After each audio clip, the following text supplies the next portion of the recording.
શહેરમાં મુસાફરી દરમિયાન નજરચૂક કરીને કિંમતી સામાન સેરવી લેતી ગેંગ ફરી સક્રિય થઈ છે। એક ગોરવા વિસ્તારમાં રહેતા ગૃહિણી કે જે એસટી ડેપોથી પોતાના ઘરે પરત ફરી રહ્યા હતા અને તે દરમિયાન તેમને રિક્ષામાં બેસવું ભારે પડ્યું છે।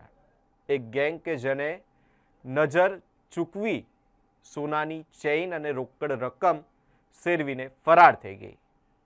આ સમગ્ર ઘટના બનતા વિસ્તારમાં ચકચાર મચી જવા પામી છે। મળતી માહિતી મુજબ ગોરવા વિસ્તારમાં રહેતા હંસાબેન શર્મા ગતરોજ સાંજના સમયે એસટી ડેપોથી પોતાના ઘર તરફ જવા માટે રિક્ષામાં બેઠા હતા। રિક્ષા ગોરવા શાક માર્કેટ પાસે પહોંચતા હંસાબેન નીચે ઉતર્યા। ત્યારબાદ તેમને પર્સ તપાસતા તેમના હોશ ઉડી ગયા હતા। પર્સમાંથી કિંમતી સોનાની ચેન અને રોકડ રકમ ગાયબ હતા। રિક્ષામાં મુસાફરી દરમિયાન જ કોઈ સાતીર ચોરે નજરચૂકનો લાભ ઉઠાવી પર્સની ચેન ખોલી દાગીના અને રોકડની સરેઆમ ચોરી કરી લીધી હોવાનું માલુમ પડ્યું છે। ઘટનાને પગલે હંસાબેન શર્માએ તુરત જ ગોરવા પોલીસ મથકનો સંપર્ક કર્યો હતો અને સમગ્ર મામલે અજાણ્યા ચોર વિરુદ્ધ લેખિત ફરિયાદ નોંધાવી છે। પોલીસે ઘટનાની ગંભીરતાને ધ્યાનમાં રાખીને ગુનો દાખલ કર્યો છે અને રિક્ષા ચાલક તેમજ આસપાસના સીસીટીવી ફૂટેજ તપાસીને ચોર ટોળકીનું સુરાગ મેળવવાના ચક્રો ગતિમાન કરવામાં આવ્યા છે। મારું નામ હંસાબેન કિશોરભાઈ શર્મા। અમે મૌધા ગયા હતા, એક ભાઈ ઓફ થઈ ગયા હતા એમાં।